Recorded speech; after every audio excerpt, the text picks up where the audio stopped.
Si usted viera la interna, yo estaba solo hasta hace 1 segundo y medio, pero cuando usted apareció en pantalla, flap, apareció y quedó al lado como si estuviera esperándome hace horas. Mira, te voy a decir una cosa, no es necesario que cuentes todo eso. No es necesario, porque si contáramos la forma en la que yo llego aquí, en la que llegan los compañeros, le estoy dando tiempo para que respire. Le sacaríamos la magia a la televisión. No, lo que pasa es que a veces los televidentes no saben que venimos corriendo de uno de los... No, yo mismo la vi. Y a veces hay que pedir las disculpas. La vi en Torre Ejecutiva. Claro, perfecto. Pero no es una queja, simplemente hablar de la magia que tiene esto. ¿Cómo está Carola? Muy bien, y Maggie está muy elegante, además se cambió de ropa y todo. Sí, claro. Muchas gracias. Le dio para todo, sí, increíble. Exacto. Ella encuentra los momentos para cada cosa. Y mientras uno acá hace unas crisis, ¿llegará, no llegará? Ay, no voy a contar interna. Unas crisis, bueno. Bueno, la crisis es parte del cambio, ¿viste? ¿Crisis? Pobre tienen nuestras compañeras Fiorella Galeotti, Carolina Manduca, Susana Estavillo, Carla Ríos, nuestras compañeras de producción. No puedo hablar de crisis, no. Bueno, vamos a contar los contenidos del programa, ¿le parece? Pero crisis bien, porque Carolina eso se empieza a asustar. Carolina Manduca, la productora. No, yo las conozco, claramente. Son divinas compañeras. Deben de tener, sí, un desafío para llevar adelante la producción con Nanofole. Claro, porque usted cuando abre la pantalla y dice, estamos con nuestros compañeros, usted no sabe todo lo que está sucediendo acá en el momento de, ¿no? Pero bueno, bien. Se llega. Le vamos a contar.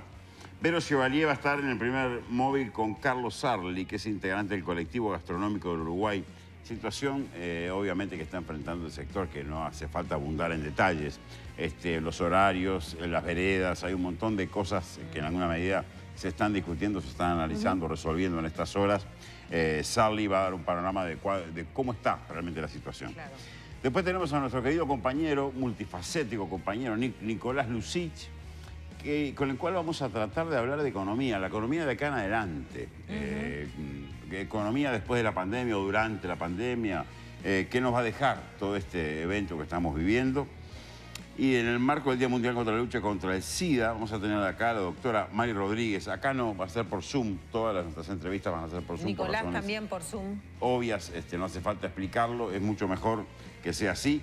Va a haber una campaña contra la discriminación con el tema VIH.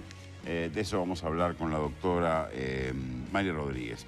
Y sobre el final nos vamos a ir a la cárcel de mujeres para conocer un emprendimiento sobre la cría de conejos. Divino. Mirá qué interesante. ¿Qué le parece? Muy bien, perfecto. Bueno, que tengan un buen programa. No les quepa la menor duda que vamos a tener un buen programa. Está aspectado de esa manera, viene con viento en la vela grande, ¿vio? Viene así. Estupendo. Además es un día fantástico después del tormentón de ayer. Así que no hay mucho más que decir. No, le despedimos a Carola. La dejamos ir a almorzar. Gracias. ¿Almorzó? No almorcé. Bien. Así me gusta que me desconcierte cada día. Me encanta. Chao, hasta mañana. Hasta luego. Bueno, según dice Manduca, es hora de la industria uruguaya. Yo creo que es importante darse cuenta cuando es hora de determinadas cosas. Si ustedes van a comprar algo y ven que dice por allí industria uruguaya, ni lo duden. Adquiéranlo, porque con eso defienden el país y generan empleo. ¿Me parece bien? Me parece fantástico. Ahí está. Termotanques Warners, tanque de cobre, 20 años de garantía. Cerraduras Star, únicos con 5 años de garantía. Vende y distribuye Mansor S.A. Cortifaz, líderes en cortinas, 0800 2678. Pinturas Ulbrica, fabricación nacional, tecnología alemana. Bueno, y como lo hemos dicho, Nano, el sector gastronómico es uno también de los que se ha visto afectado, está buscando la manera de reconvertirse. De hecho, ayer escuchaba a Virginia de los Santos desde Punta del Este con todavía no está del todo claro cómo es que tenemos que hacer, es a las 12 que se cierra. El subsecretario de Turismo que le decía, no, a las 12 se cierra, a las 12 que ya no tiene que haber público a las 12 adentro. pasa el helicóptero y entonces, se ve... Sí. El turno ese del final, digamos, los que llegan 10:30, 11 de la noche, se van a tener que ahora eliminar. Y con la cuenta 12 menos cuarto. Exacto. Bueno, ¿cómo hay que reconvertirse? Sí. ¿Cómo se logran esos aforos que se está solicitando? Las distancias. ¿Se dará más espacio, por ejemplo, en veredas? Se está dando, ¿no? Hay una resolución de que la propia intendenta se dijo ayer, un poco más de espacio, con un 50% menos. Creo que es el inicio de un plan para esto, pero bueno, la que tiene todo en la mano, la que maneja esto, pero ¿este móvil es de ayer o está vestida de igual? está vestida igual. No, se cambió la remera. Se cambió el no sé qué tiene puesto, pero se lo cambió. No. O durmió vestida con tapaboca. Bueno, cuénteme eso No es que... lo mismo, Nano, usted tiene menos visión. Esto es una camisa, ayer era un bolsito de hilo, bueno, lo que pasa es que tiene un nudo. con el micrófono no se veían los botones. Está igual que ayer, cromáticamente hablando. Nudo. Bien, bien. No, usted porque es menos detallista, Nano, mire, no me haga hablar. No, Beso está para bien. usted, No ponga beso para la nervioso a porota Sarli, que que no anda por ahí entiende para nada todos de qué en está sus hablando. casas. No sé qué estará pensando que sucede. Pregúntale por sus temas que son importantes. Nos pusimos de acuerdo, vinimos de uniforme en realidad. Gracias, compañero. Bueno, la tarde preciosa a esta hora, mucho más fresquita que días anteriores, pero con un sol que nos acompaña aquí en la zona de Pocitos y como lo decían, estamos con Carlos Sarli, que es del colectivo de gastronómicos de Uruguay, con quien vamos a estar hablando acerca de esta temática, las medidas restrictivas que propuso el gobierno de cara a atender este aumento exponencial de los casos del COVID-19. Ayer estábamos hablando del tema de los gimnasios, que también se vieron afectados. Hoy encaramos desde aquí, desde el móvil, el tema gastronómico, que también tiene su restricción, principalmente esto, de tener que cerrar a las 12. Bienvenido a La Tarde en Casa. Hola, muchas gracias por el espacio. Primera impresión, justamente, de cara a esta medida, que sabemos complica un sector que ya estaba bastante frágil. Y a nosotros fue un balde de agua fría, ¿no? El anuncio de tener que cerrar a las 12...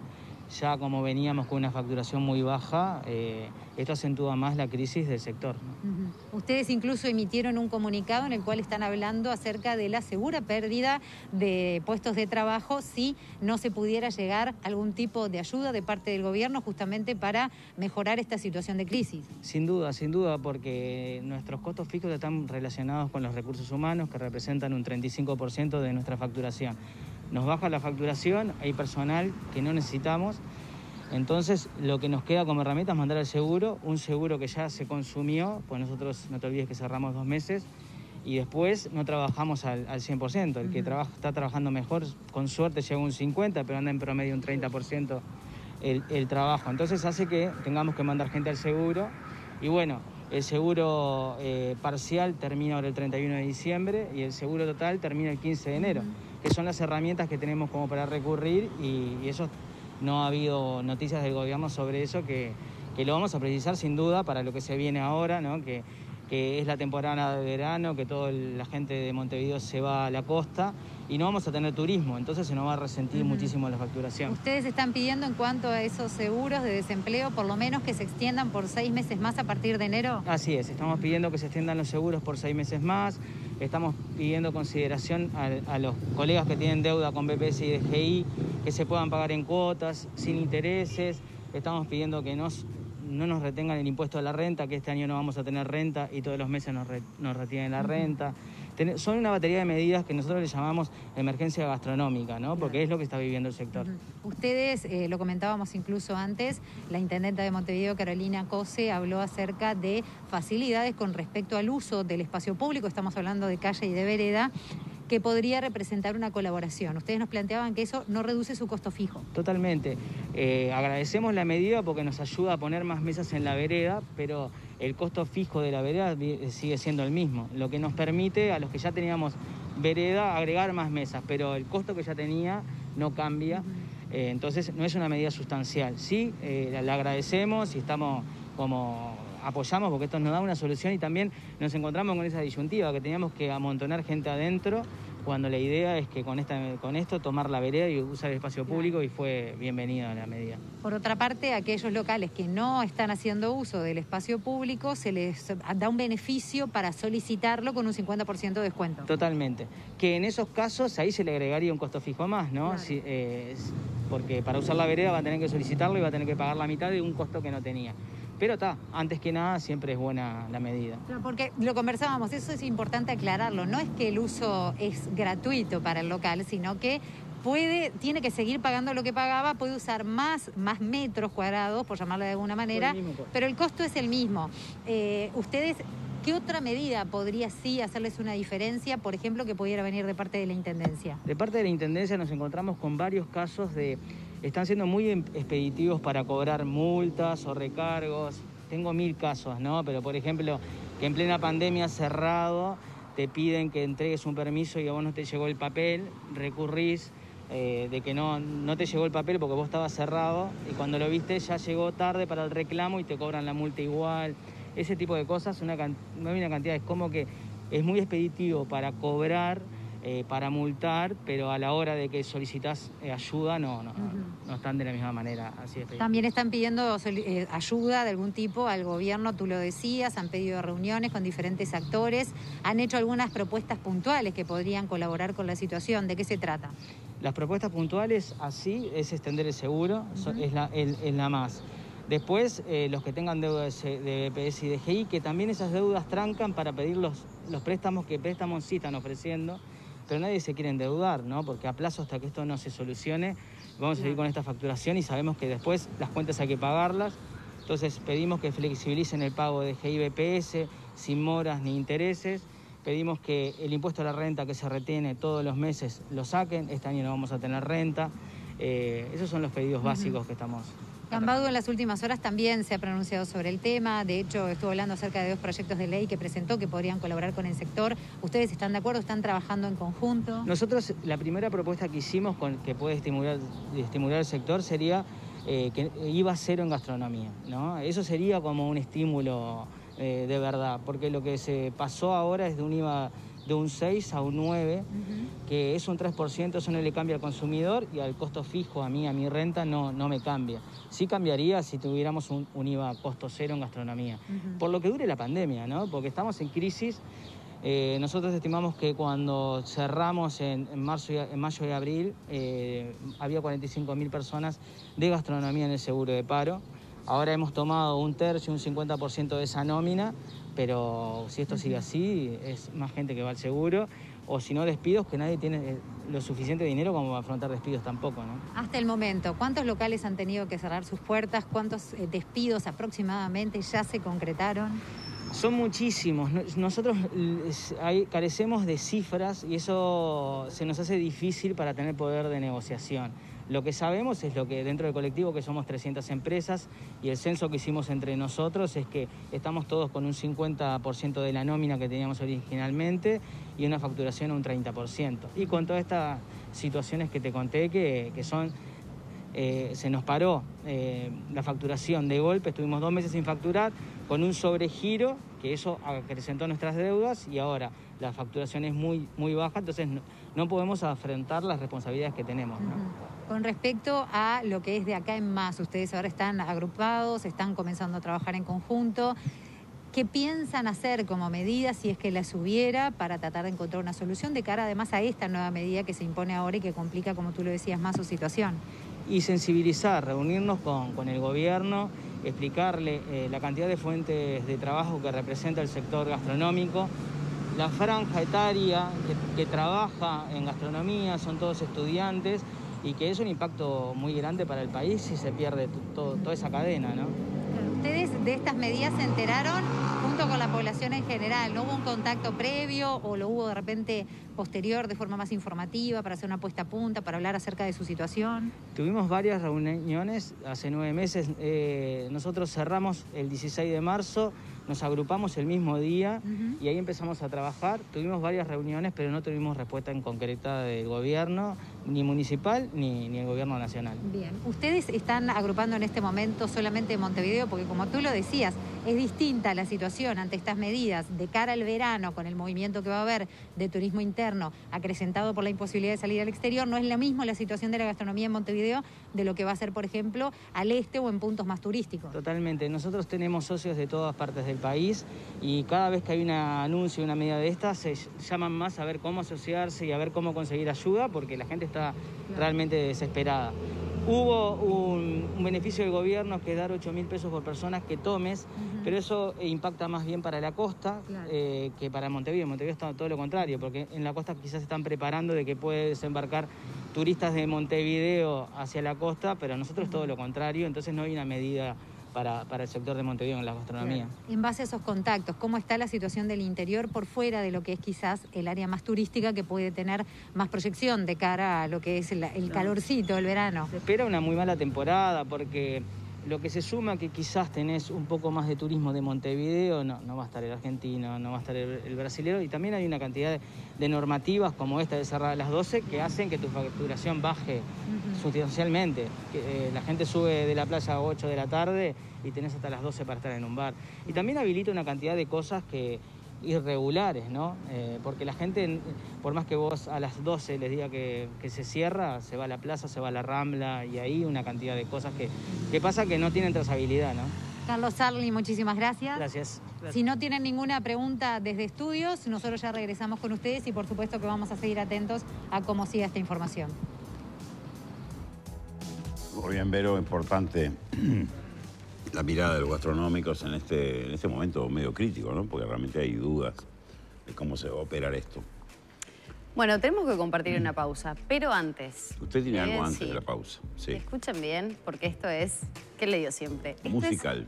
Genial. Llegó Crédito Uruguayo, Nano, que es la nueva forma de pedir tus préstamos sin papeles. Entrás en creditouruguayo.ui o mandás un WhatsApp al 092-424242 y te podés llevar 20.000 pesos en 18 cuotas de 1.900 pesos en el mismo momento. Pim, pum, pam, en tu bolsillo. Crédito Uruguayo ya. Nanofole. Mientras Roque siempre está muy atento a todo lo que hace. Lo que estuvo poniendo en el Escuchen. arranque estuvo espectacular, ¿eh? Pero usted sabe lo que estaba haciendo Roque, le estaba tomando el pelo. ¿A quién? ¿A usted? ¿Por qué? Roque, vamos de nuevo. Para mí es un no. Mientras usted estaba usando el celular, Roque hacía ruiditos de celular. No, hacia el ruido celular porque usted estaba hablando de algo que tiene que ver con el celular. Para mí es un sí. Sí, sí. Para mí claro. es un sí, dijo Roque. ¿Eh? ¿Para mí qué? Para mí es un sí, dijo Roque, porque Nano está chequeando todas las consultas que empiezan a llegar por parte de ustedes los televidentes, así que estamos atentos a eso también. Muy bien. Pausa, dijo usted. Pausa y ya volvemos. Manda usted.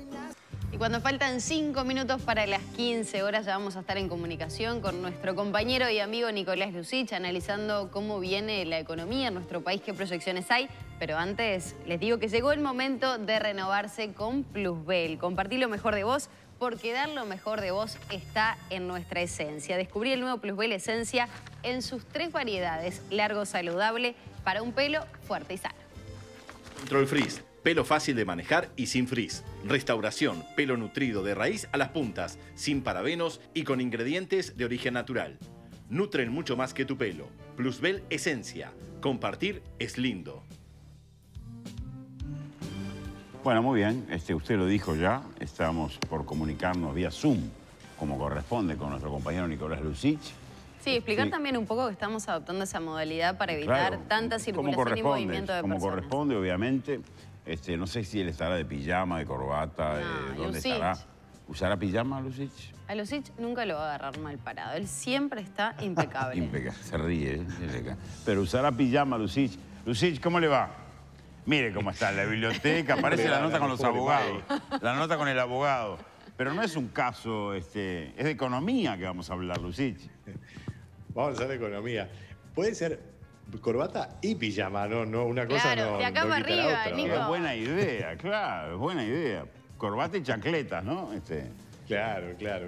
Dígame, Lucich. Bueno, sí. Si usted tuviera, si usted lo agarrara, para salir con usted. Si usted lo agarrara en una reunión social, con algunos extranjeros, reunión cualquiera, X, y le preguntaran a alguien, sabiendo de su versación en economía, ¿cuáles son las 4 o 5 áreas que preocupan económicamente el Uruguay hoy, en esta época del año, diciembre 2020?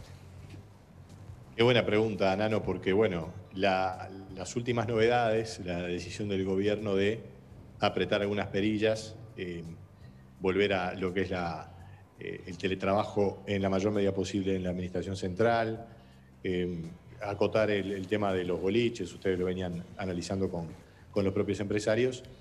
Yo te diría que la variable clave es ver qué va a pasar con la actividad, que obviamente se va a resentir.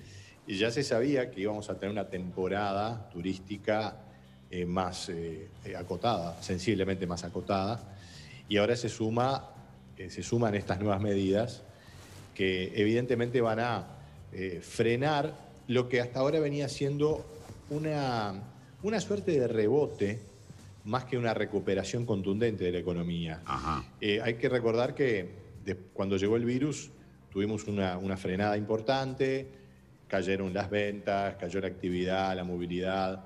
Hubo algunos sectores que por suerte como que siguieron de largo, salvo alguna breve interrupción, caso de la construcción, caso de la propia producción del campo, la industria, pero el comercio y los servicios se resintieron muchísimo y en los meses siguientes, ya a partir de julio, agosto, empezaron a recuperarse nuevamente y en los últimos tiempos estaban ya casi equiparando los niveles del año pasado. No totalmente, pero había habido como un rebote. Bueno, ahora la temporada va a ser muy limitada y con estas nuevas medidas se van a volver a afectar algunos sectores de servicios. Por lo tanto, la variable clave, Nano, si viene alguien a preguntarlo de afuera, y además en el resto del mundo es parecido, es qué pasa con la actividad, porque a partir de la actividad es que se van derivando el resto de las variables, lo que es el empleo, la recaudación de impuestos, en fin, todo el resto de las variables de la economía. Y para capear esta situación, obviamente que el Estado y también las empresas y las personas, ¿no? No olvidemos que hay mucha gente que está recurriendo a sus ahorros, a sus recursos de diversa índole, está ayudando a otras personas, porque evidentemente que la situación para muchos es difícil, pero el Estado, obviamente que tiene un rol clave, ha desplegado algunas ayudas. El Ministerio de Economía ha configurado allí el Fondo Coronavirus, que ya está cerca de acumular un 1% del PBI en lo que es gastos extraordinarios para determinados apoyos, básicamente seguro de desempleo, seguro de enfermedad y una expansión del presupuesto del MIDES para atender a las situaciones más complicadas. La pandemia ha generado una caída en los ingresos del Estado, tanto a nivel de la DGI como particularmente del BPS, y eso también está incidiendo en lo que son las variables fiscales. Y bueno, ahí está un poco el escenario y está un poco la respuesta. Digamos que hoy se dio a conocer el dato de inflación, bajó un poquito la inflación, estaba en 9,7, ahora está en 9,6, bajaron bastante algunos alimentos. Sí, es una inflación relativamente alta, es decir, hay un tema de carestía, de costo de vida, que también preocupa. Y bueno, van por allí los elementos principales. Lo que hay también, y para cerrar esta respuesta, Nano, Maggie, hay un gran nivel de incertidumbre, porque si bien el gobierno dispuso que estas medidas son hasta el 18, en el sentido que el 18 se va a evaluar, no es que sean hasta el 18, el 18 se va a evaluar, bueno, hay que ver qué pasa ya en el fin de año, los primeros días del año próximo, ¿no? Sí, sin duda. Sí, no quiero manera. Que pregunte usted, porque después le voy a hacer una pregunta concreta, pero si va de la mano de esto, prefiero que lo haga usted. Bueno, la pregunta concreta viene después. Yo le voy a preguntar alguna cosa, algún disparate, pero tengo ganas de preguntarle por la región. ¿Cómo ve usted Uruguay inserto en este paquete en el que estamos, ¿no? Uruguay acá, Argentina, Brasil, Chile, el resto de América, con la previsión que hay de los organismos internacionales de que la problemática económica se va a centrar acá y que va a haber que asistir. ¿Cómo ves a Uruguay en ese planteo? Es muy importante la pregunta, Nano, porque si bien Uruguay ha tenido un desempeño mejor que Brasil y que Argentina, claramente, en los últimos años, sigue habiendo una dependencia importante, una influencia lógica, porque son grandes economías. Empecemos por Brasil, que a mi juicio es lo principal. ¿Por qué? Por su tamaño y porque tiene un grado de vínculo mayor con Uruguay, por lo menos en aspectos comerciales. Las noticias económicas en Brasil no son tan malas como se temía, entre otras cosas porque, Brasil decidió seguir adelante con la actividad, con un costo sanitario altísimo, y en ese contexto ha logrado niveles de desempeño mejores a los esperados. Y además, y esto es muy importante para el Uruguay, el dólar en Brasil, que había subido mucho en los primeros meses del año, ahora está con una baja, de manera entonces que los precios relativos nos están ayudando un poco más o no nos perjudican tanto como antes. Y de hecho en los últimos meses aumentamos exportaciones de productos como arroz, lácteos, seguramente algunos granos y algunas otras cuestiones que reflejan esa mejora en los precios relativos con Brasil. Es decir, Brasil puede pagarnos más precio, tiene mayor capacidad de pagar y necesita esos productos, mejoramos las exportaciones. Pero bueno, claramente con Brasil tenemos interrumpido todo lo que tiene que ver el tema turístico y no tenemos a esos brasileños que tan cálidamente siempre los encontramos en la Ciudad Vieja o en el centro de Montevideo o en los barrios de la costa. Todo el año no han estado y eso es una caída en el ingreso. Hay que recordar también, esto Nano Magui me parece que es interesante poner sobre la mesa, que así como ellos no pueden venir, tampoco nosotros podemos ir. El cierre de fronteras para el turismo es un problema porque nos tranca, obviamente, esto es una decisión muy justificada sin duda, nos impide la llegada del turismo masivo de la región, particularmente de Argentina. Pero también impide que los uruguayos salgan al exterior, en buena medida, por la situación sanitaria, y vaya que esa salida hubiera sido importante de no estar en pandemia. Es decir, que hay efectos que se contraponen.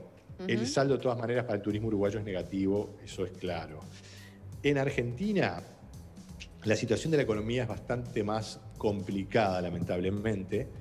Si bien los últimos datos muestran una cierta atenuación de lo peor de la caída, Argentina está en una crisis profunda económica, porque además tiene problemas financieros, si bien hizo un canje de su deuda, sigue con un altísimo endeudamiento, tiene ahora que pagarle al Fondo Monetario Internacional, su moneda se ha devaluado de manera muy drástica, y eso lo que ha puesto sobre la mesa es la posibilidad de que haya empresarios, inversores de Argentina que vengan al Uruguay. Y los está viendo. No es masivo, estimo que nunca va a serlo porque no es lo mismo trabajar en Argentina, que es un mercado gigantesco, que en un país como Uruguay, que si bien tiene sus virtudes, tiene otro tamaño, obviamente. La verdad que además, y esto lo coinciden todos los economistas, analistas, gente de empresa a la que consulto, siempre para Uruguay va a ser mejor que Argentina esté bien a que esté mal. Claro. Por más que aparezcan, ¿me entendés?, estos efectos de que, bueno, está tan mal la cosa que se vienen para acá, hay pedidos de residencia fiscal, pero ese es un efecto, es como una especie de falso consuelo. A Uruguay siempre le va a convenir que Argentina esté bien.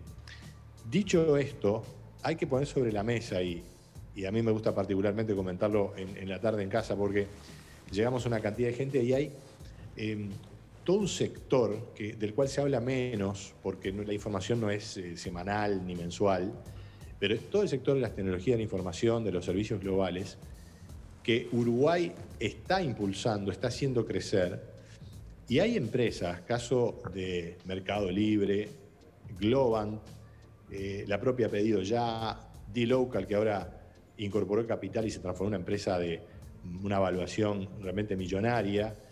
Y estoy mencionando algunas, es toda una movida que hay vinculada a las tecnologías de la información, comercio online, servicios globales, diseño, call center, ¿por qué no?, software. Es decir, todo un área de servicios globales que está creciendo. Porque fíjense ustedes que todo el tema que ahora impulsa particularmente la pandemia, que es la automatización de procesos, el trabajo online, es una tendencia creciente que ya se venía dando y que la pandemia lo acelera. Y Uruguay tiene oportunidades allí, lo que le falta es gente, le falta gente preparada. Y bueno, eso es una pena, ¿verdad? Porque el sector educativo no ha logrado incorporar eso de una manera más contundente. Acoplarse. Nico, a mí me quedaba un apunte que hiciste, lo que está representando hoy el Fondo Coronavirus. Dijiste que es el 1% del PBI. Ahí está. Que es la inversión que está haciendo el Estado para hacer frente a esta situación. ¿Qué representa esto? ¿Cómo afecta desde hoy y en adelante dedicar o destinar el 1% del PBI a esta situación? Teniendo en cuenta además que ha habido algún señalamiento de organismos internacionales que dice que no se ha invertido lo suficiente para hacer frente a la pandemia. Muy importante la pregunta, Magui. Agarro por lo último. Hubo comparaciones, creo que fueron hechas por la CEPAL, donde se puso allí una serie de, una tabla comparativa, pero estrictamente se incorporaron datos que son, si se quiere, cuantificaciones diferentes. Por ejemplo, otros países de América Latina hicieron anuncios. Dijeron, bueno, vamos a poner un fondo de 1 o 2% del PBI o 3, 4% del PBI en los casos más fuertes, y anunciaron que iban a gastar eso. Por supuesto no lo gastaron todo al día siguiente del anuncio, eso es proceso paulatino, pero hicieron el anuncio y quedó esa cifra. Uruguay hizo algo distinto. Y comparando con países como Perú, el propio Chile u otros países de América Latina, hay que remarcar que Uruguay ya tiene un mecanismo o una estructura, diría, de sostén social financiado por el Estado que es muy potente.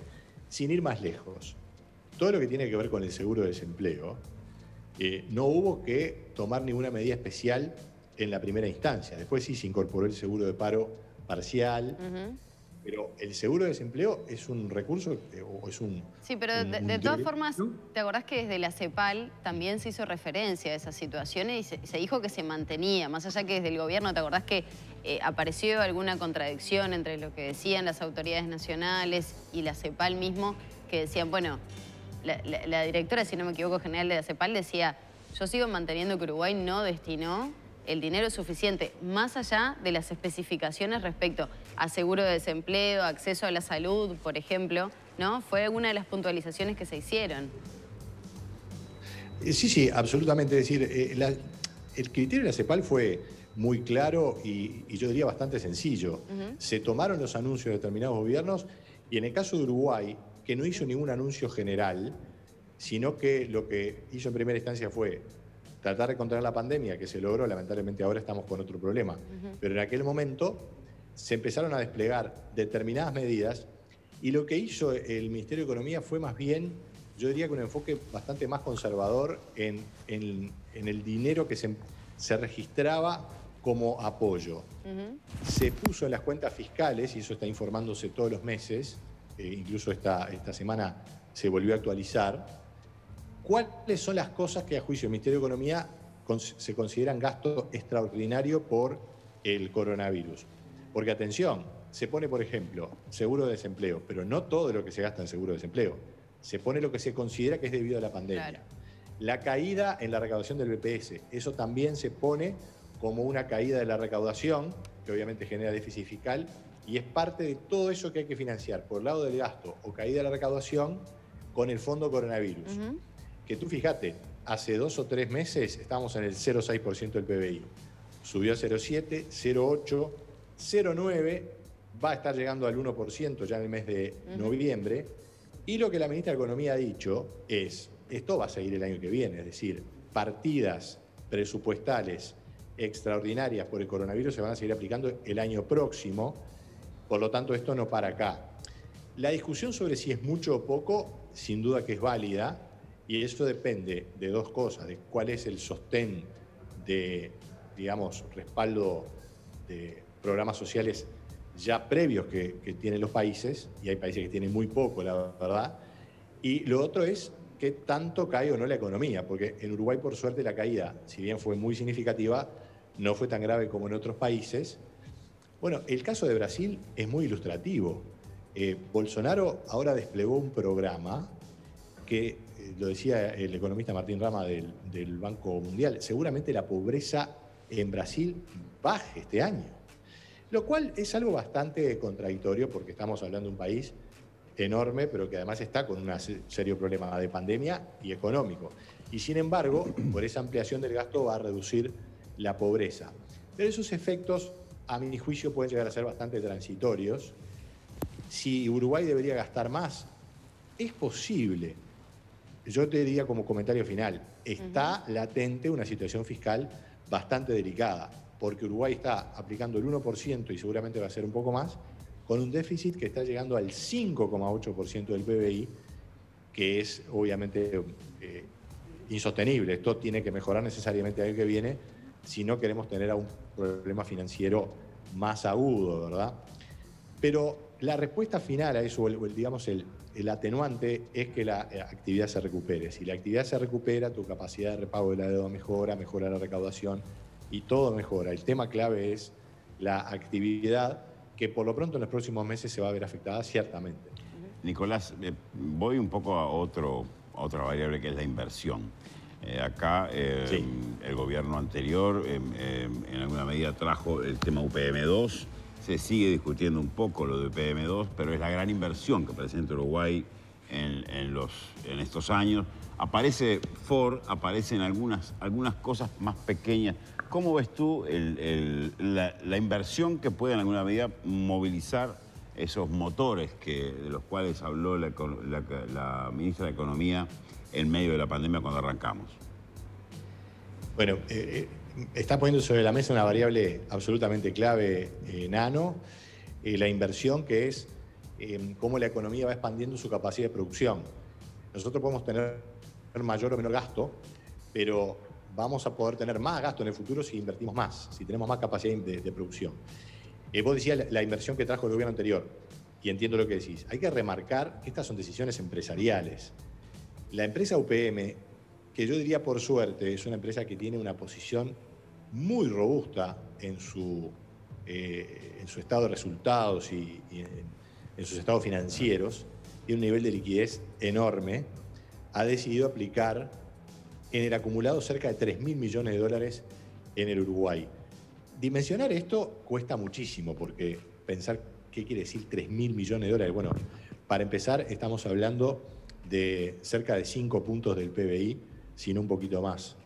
Y es una decisión que efectivamente cuajó en el año pasado, en el año 2019, luego de un arduo proceso de negociación que, claro, llevó adelante el gobierno pasado, que fue, bueno, muy discutido políticamente, lo cual era absolutamente inevitable. Y sigue siendo, y que, bueno, quedaron algunos puntos, ciertamente, que hacen algo de ruido, cuestiones pendientes, por ejemplo, lo que tiene que ver con las expropiaciones de terrenos, servicios que van a ser afectados, que son mucho más de lo que se preveía, movimiento de tierra. Todo esto estoy hablando básicamente del ferrocarril, que es el compromiso que tiene el Estado. Pero de todas maneras, y vuelvo a insistir en que hace bien en apuntarlo, la inversión de UPM tiene un efecto contracíclico en la economía.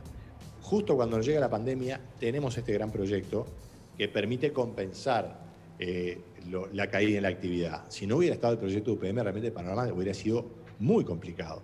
A eso hay que sumar ahora, este gobierno ha resuelto ampliar las exoneraciones a los proyectos de construcción inmobiliarios, particularmente los de gran porte, y se espera que allí se mueva más todavía la construcción. Es más, estoy hablando con empresarios importantes en las últimas horas que están preocupados porque si todo arranca al mismo tiempo, la UPM va a seguir y con más fuerza todavía el año que viene, con la obra civil y el montaje.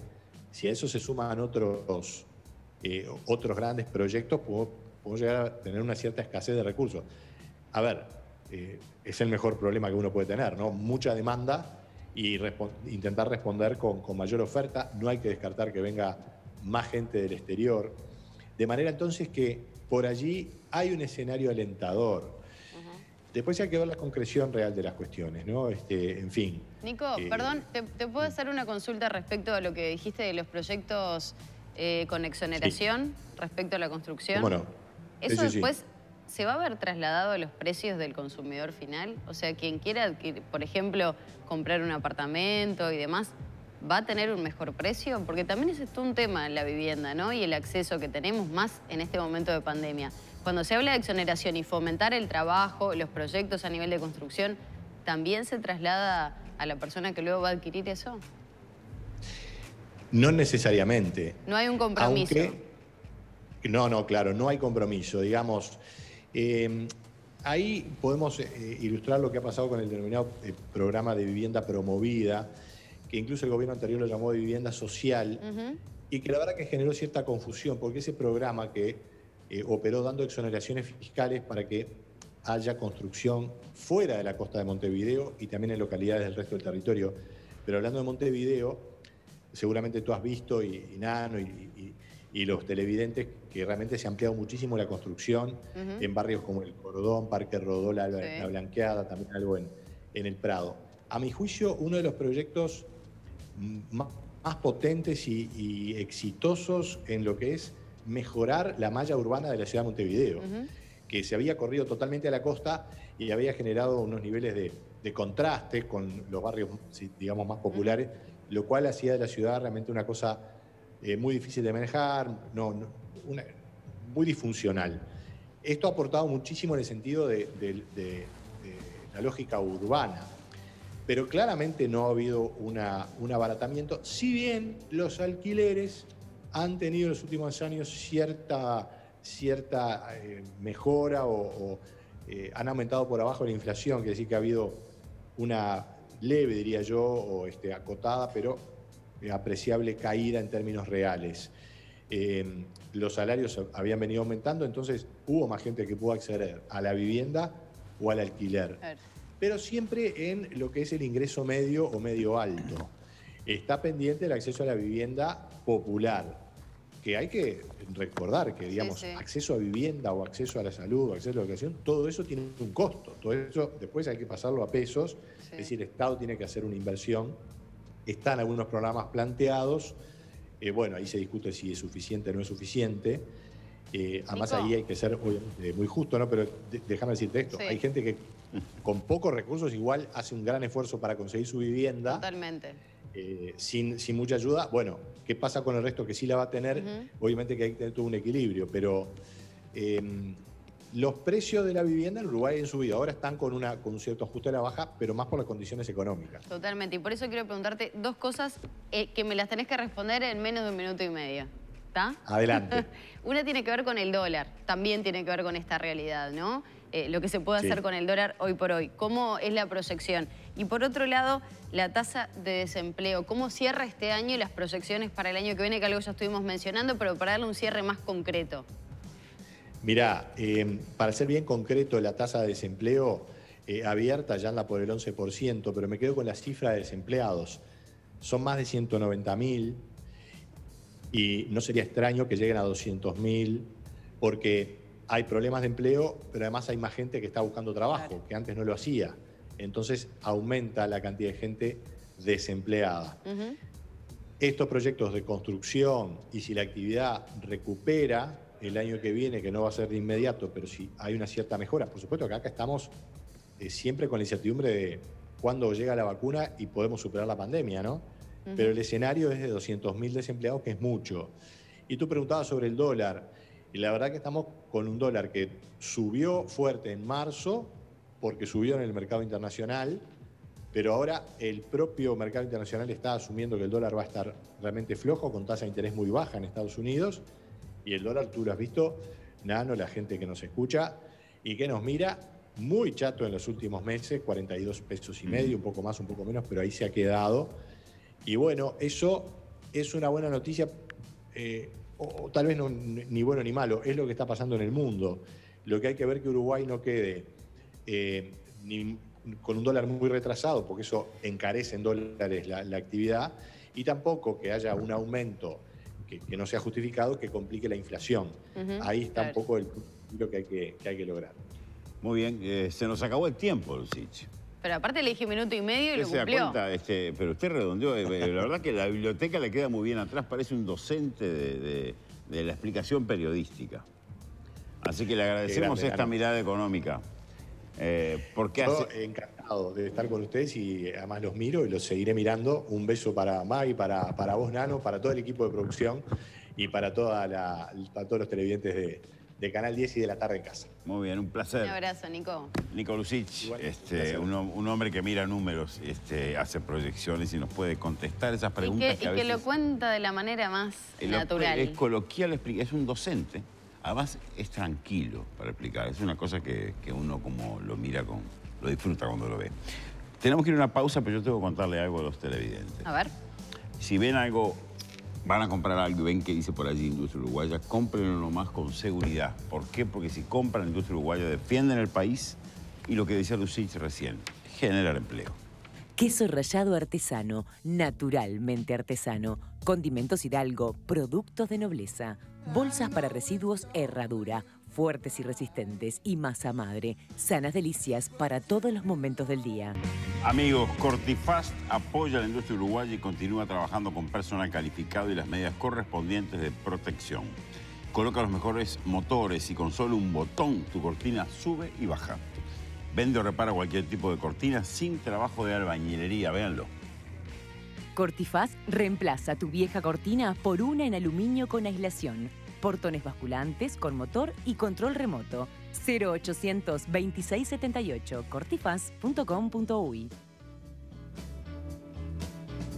Bueno, mientras esperamos el contacto que viene, me quedé pensando en todas las preguntas que uno le podría hacer a Lucich, ¿no?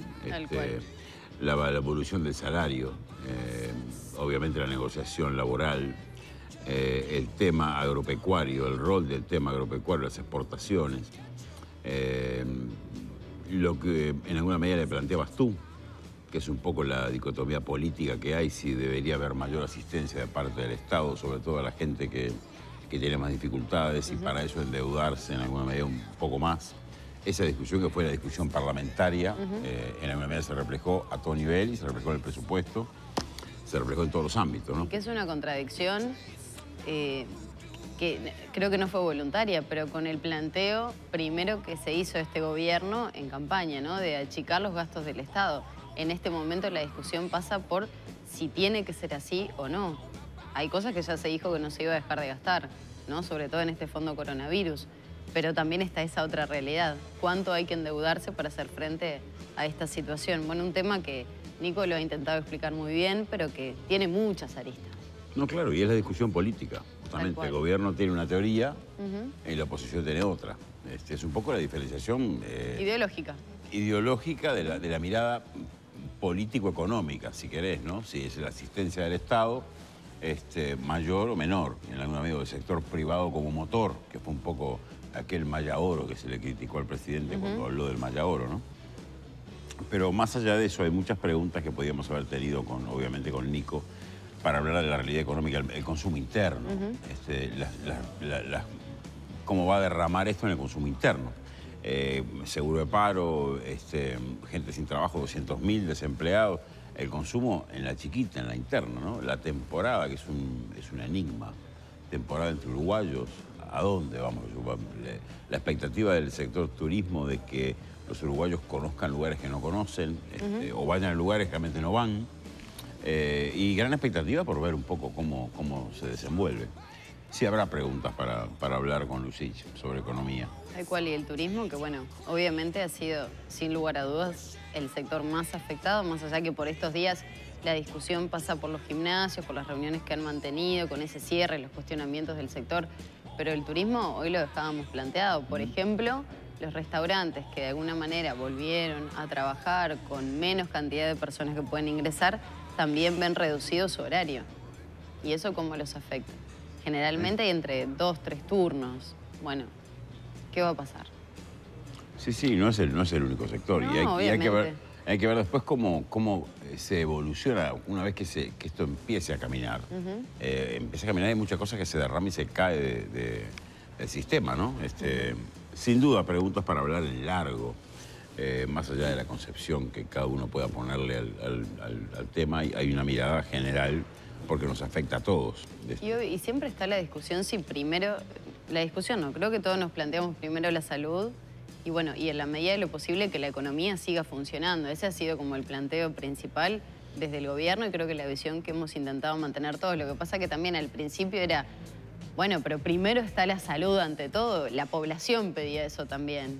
Pero bueno, también tiene sus incidencias, ¿no? Sí, viste, por ejemplo, Nico mencionaba también las críticas que hubo a Bolsonaro. Y sin embargo, Bolsonaro tiene algunos niveles en la economía que parecen andar bien porque no detuvo al costo sanitario que tuvo Brasil, ¿no? En una imagen internacional bastante deteriorada. ¿Está apuntando algo ahí usted por algo o no? No, simplemente porque ya nos está esperando en línea, porque ¿Hubo conexión? Hubo conexión, pero telefónica con la doctora... No, telefónica seguro, sí. Mari Rodríguez, que es integrante del Grupo de Estudio Uruguayo de VIH. Ustedes saben que el 1 de diciembre fue el Día Mundial de la Lucha contra el SIDA y hay muchos temas para abordar, sobre todo cuál es la situación del país, que en el marco de esta pandemia muchas veces dejamos otra de lado.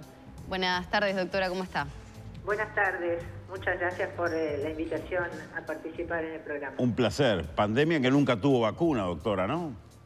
Pandemia que nunca tuvo vacuna y es muy difícil que llegamos a tener una vacuna porque el virus se replica muy rápidamente y sin control, sin corrección. Por lo tanto, es muy difícil crear una vacuna para un virus que es muy diferente, que tiene muchas variantes. O sea que la vacuna está lejos, más lejos aún que el COVID. Sí.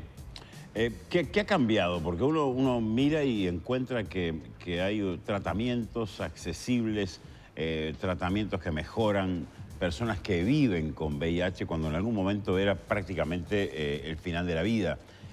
¿Cómo ha ido eso cambiando a la gente y la mirada que tiene la gente del VIH?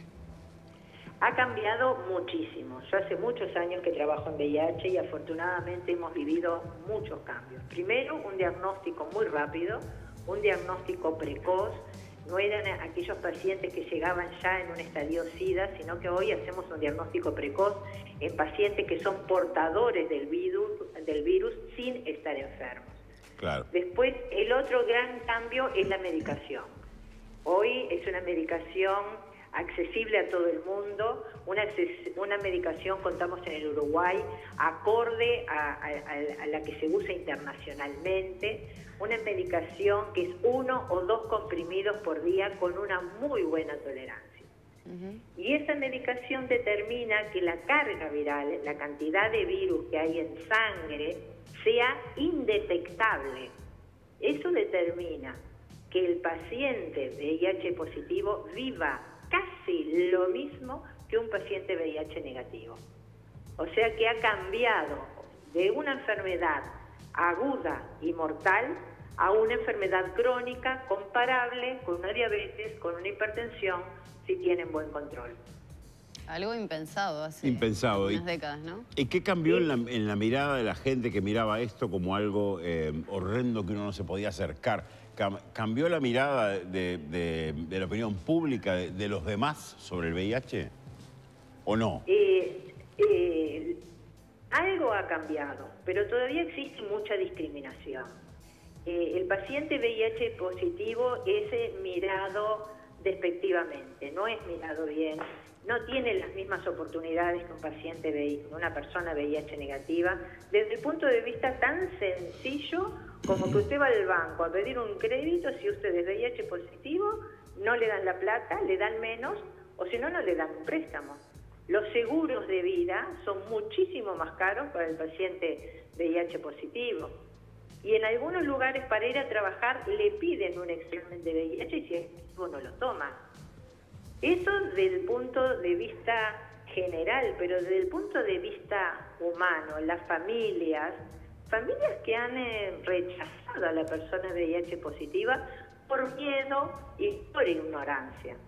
Imagínense que las personas VIH positivas que viven en el interior, la mayoría se controla en Montevideo, porque si se ven en su lugar de vivienda, en su lugar de nacimiento, que es VIH positivo, la discriminación hacia esta persona puede ser muy importante. Doctor. O sea que hemos adelantado mucho, pero en discriminación todavía es un problema que no hemos resuelto. Doctora, y por eso se ha hecho foco la campaña que llevan adelante en ese sentido contra la discriminación para las personas VIH positivo. ¿En qué consiste? ¿A qué se apunta concretamente? Porque todo esto de un día para otro no se va a poder revertir, pero ¿en qué se está haciendo foco? Y lo que estamos haciendo foco para prevenir la discriminación es informar. Si usted está informado, si usted sabe, no va a discriminar. Si usted está informado, no tiene miedo, por lo tanto no va a discriminar. Y sobre todo, se eliminan los tabúes, los prejuicios para vivir con una persona VIH positivo que no tiene ningún riesgo de transmitir la infección si no tenemos relaciones sexuales con esa persona. No transmite bañándose, usando el mismo baño, no transmite usando los mismos cubiertos, no transmite tomando mate. O sea que lo que lo que procuramos nosotros es informar para evitar la discriminación. Doctora, ¿cómo ha sido la evolución del contagio aquí en Uruguay? Y bueno, lamentablemente el contagio, 1000 personas se contagian por año. 1000 por año. Nuevos contagios. La mitad en el sector público y la mitad en el sector privado, o sea que no hay diferencia. La mitad de esos pacientes diagnosticados recientemente son menores de 38 años. Gente joven y 38 años, no tan joven. O sea que eso de discriminar que el VIH es una enfermedad de los jóvenes no es así. 38 a 45 años es el porcentaje mayor de personas infectadas. Los drogadictos también ha disminuido el número porque se usan jeringas estériles, porque están informados. El grupo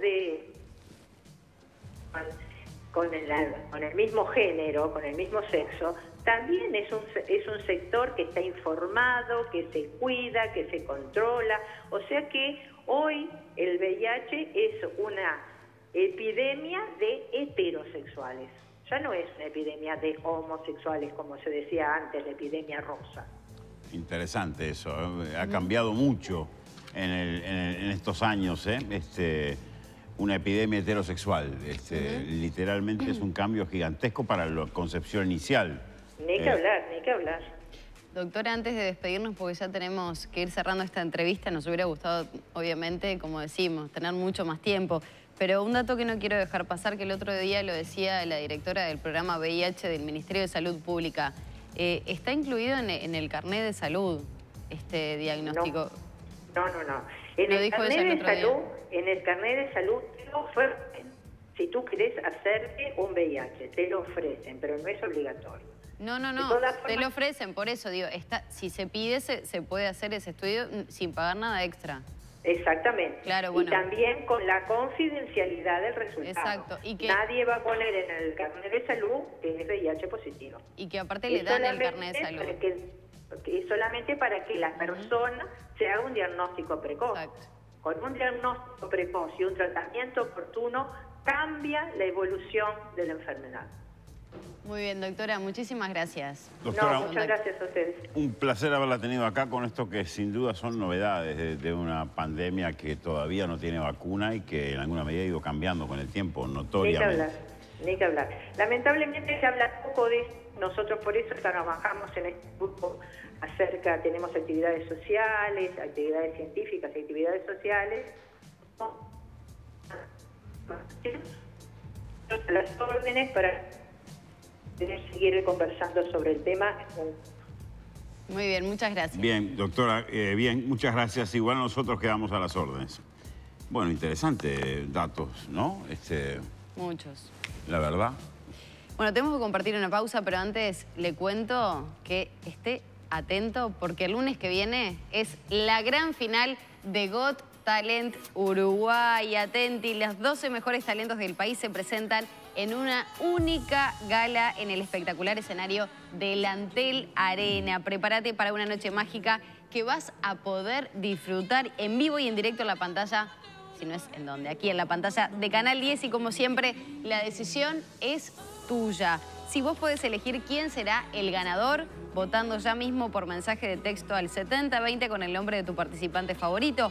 Recordemos que los 12 finalistas son Diego Coronel, Coti Dance, Evangelina, Analía, Emanuel, Glamason, Kiara, Piero y Horacio, Juliana Bairo, Dúo Farra, Aldana y The Let's Group. ¿Cómo tenés que hacer para darles tu voto? Bueno, mandando un SMS con el nombre de tu favorito al 7020, con el nombre como lo estás viendo allí en esa placa. Sí, solo el nombre de tu candidato, la palabrita como la ves escrita en la pantalla. Votá ya mismo a tu favorito, porque en la gran final de Got Talent Uruguay, vos sos el jurado y la decisión, como te decimos a diario, es tuya.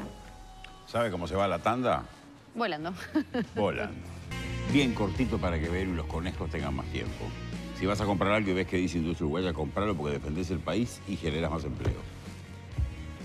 Lácteos Pipos, de San José para todo el Uruguay. Frío Pan, 100% uruguayo sin conservantes. Productos porcinos, Los Dos Carlitos. Artesanos por naturaleza. Pastas congeladas, La Superior. La mejor opción a la hora del sabor. Cuente, tiene poco tiempo, así que hágalo todo usted que sabe hacerlo. Es un lugar mágico ese. ¿Saben lo que tenemos acá? Porota y nano. A la 1, a las 2 y a las 3. 3. Me muero. ¿A que no esperaban que fueran tan chiquititos? No. Miren lo que es esto. Este que tengo yo acá, ¿tiene cuánto? Días, tendrá un mes, mucho más no tiene. Y exactamente. Más o menos.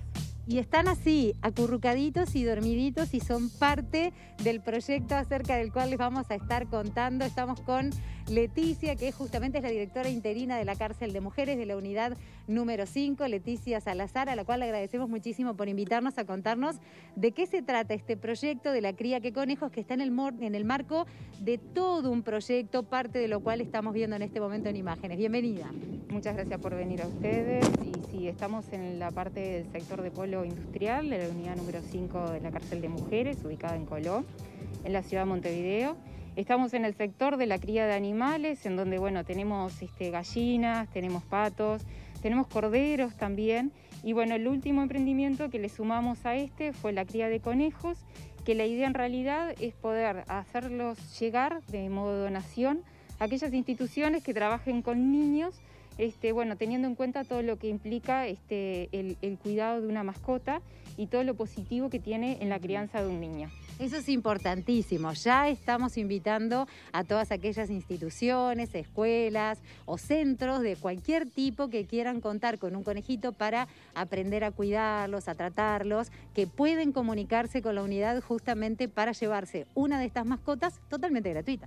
Por supuesto que sí, los estamos invitando a todas aquellas instituciones que quieran acercarse para poder donarles los conejos absolutamente gratuitos, con la finalidad, sobre todo, de que sea un niño quien tenga acceso a él, de forma de poder cuidarlo, de alimentarlo y demás, bueno, sabiendo que la cría de las mascotas a los niños les favorece muchísimo en lo que es la comunicación, el cuidado de un ser vivo, el compartir.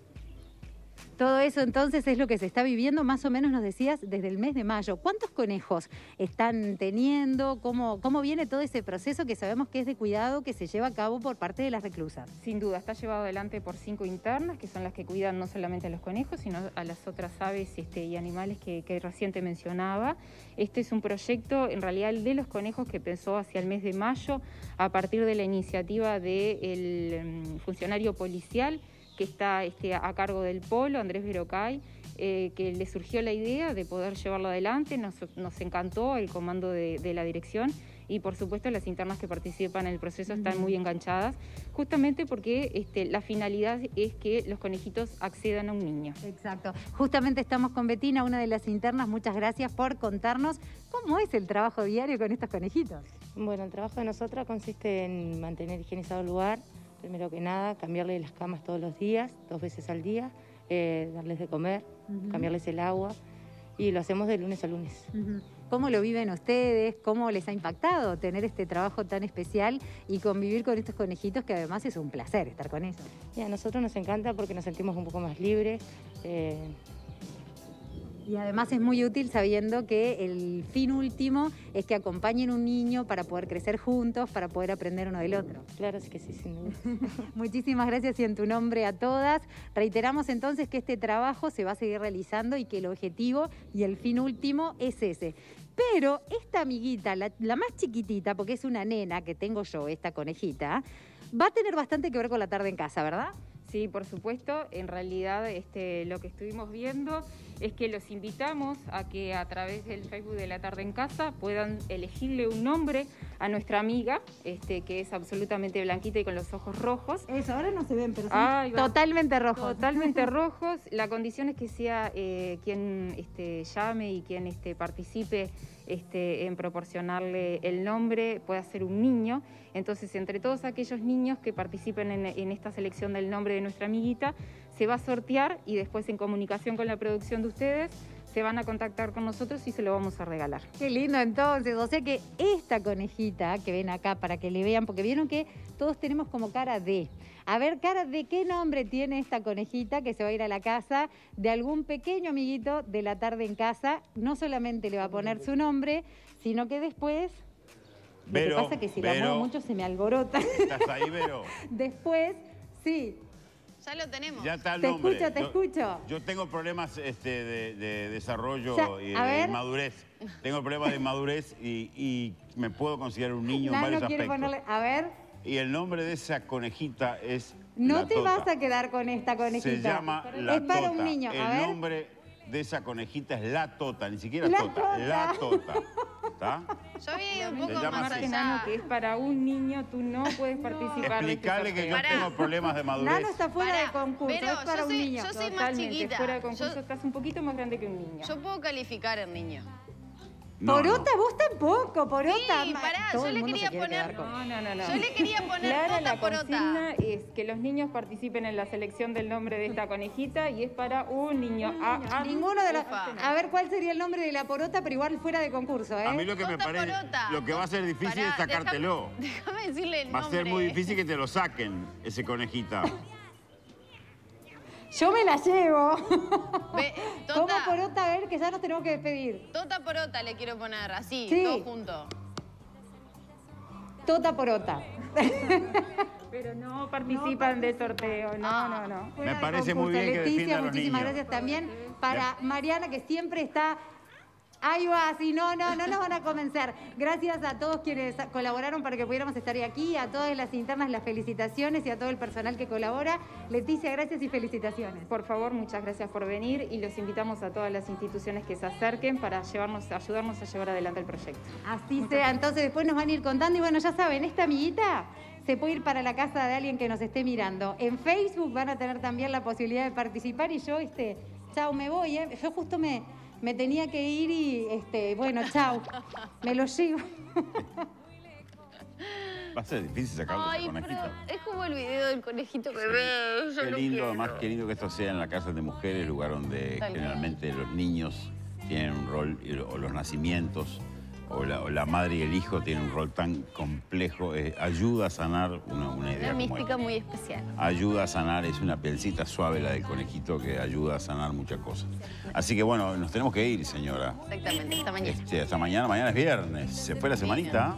Divino. Bola, así. Es así. Bola. Muchos besos.